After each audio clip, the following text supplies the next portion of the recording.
Sunday అంటేనే కొంచెం స్పెషల్‌గా ఉండాలి కదండీ లంచ్. అందుకే ఈరోజు కొంచెం సింపుల్‌గా కూడా చేస్తున్నాను. పుదీనా పులావ్ చేస్తున్నానండి. సో, దీనికోసం నేనైతే ఒక కుక్కర్ పెట్టేసుకొని అందులో గీ వేసుకున్నానండి. గీ వేసుకున్న తర్వాత బిర్యానీ ఆకు, చెక్క, మొగ్గ, లవంగాలు, ఇలాచీ, కొంచెం జీలకర్ర కూడా వేసుకున్నాను.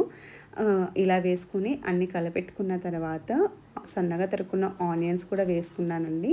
ఆ వేసుకున్న తర్వాత అల్లం వెల్లుల్లి పేస్ట్ కూడా వేసేసుకొని 2 కూడా మంచిగా పచ్చి స్మెల్ పోయేంత వరకు వేయించుకున్నాను. అలాగే ఆనియన్స్ అనేవి కొంచెం ఇలా గోల్డెన్ కలర్‌లోకి తిరుక్కోవాలండి. అప్పటి వరకు వేయించుకున్న తర్వాత మనము ముందుగా నానబెట్టి పెట్టుకున్న బాస్మతి రైస్‌ని వేసుకోవాలి. రైస్ వేసిన వెంటనే వాటర్ వేయకుండా ఫస్ట్ రైస్‌ని బాగా కలిపెట్టుకోవాలండి. అలాగే అందులోని చెమ్మంతా కూడా ఈ ఆరిపోయే వరకు మనము కలపెట్టుకోవాలి. అయితే నిదానంగా కలపెట్టుకోవాలండి. గింజ విరగకుండా నీట్‌గా కలిపెట్టుకోవాలి. సో, ఇలా వాటర్ అంతా కూడా ఒకసారి స్క్వీజ్ అయిపోయిన తర్వాత నేను పైన చూపిస్తున్న ఇంగ్రీడియంట్స్ అన్నీ కూడా వేసానండి. మిక్సీ జార్‌లోకి పుదీనా పౌడరు, కొత్తిమీర, పచ్చిమిర్చి, కొంచెం కర్డ్ కూడా వేసుకున్నానండి. పెరుగు వేసుకొని మిక్సీ పట్టుకున్నాను. ఆ మిశ్రమాన్నే ఇప్పుడు వేసాననమాట. సో, ఇలా ఆ పేస్ట్ కూడా వేసిన తర్వాత బాగా కలిపెట్టేసుకొని ఇందులోకి కొన్ని ఫ్రీజ్డ్ బఠానీ వేసానండి. అన్ని కూరగాయలు కూడా వేసుకోవచ్చు. లేదంటే ఇలా ప్లెయిన్‌గా అయినా చేసుకోవచ్చండి. చాలా బావుంటుంది. నేనైతే ఈరోజు జస్ట్ పచ్చి బఠానీ ఒకటే యూజ్ చేశాను. సో, ఇలా బఠానీ వేసిన తర్వాత కూడా ఒకసారి కలపెట్టేసుకొని మనము వాటర్ వేసేసుకోవటమే.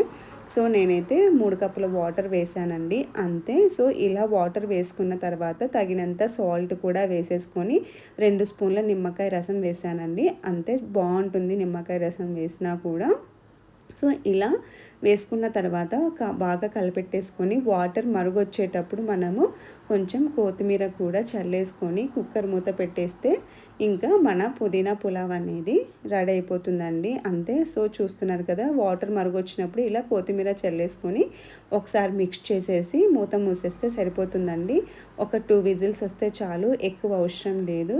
సో, అంతేనండి. చూస్తున్నారు కదా, మన పులావ్ రెడీ అయిపోయింది. మసాలా అంతా పైకొచ్చేసిందండి. అంతే. ఒకసారి మిక్స్ చేసుకుంటే బావుంటుంది. వేడి మీద ఇలా కొంచెం మెత్తగా ఉంది కానీ చల్లగైతే పొడి పొడిలాడుతూ చాలా బావుంటుందండి. ప్లెయిన్‌గా అయినా తీసుకోవచ్చు, లేదంటే ఇలా రైతాతో అయినా తినొచ్చండి. చాలా బావుంటుంది. ఒకసారి ట్రై చేసి చూడండి. నాకైతే ఈరోజు చాలా బాగొచ్చింది. మీరు కూడా ట్రై చేసి చూడండి. Thank you so much for watching.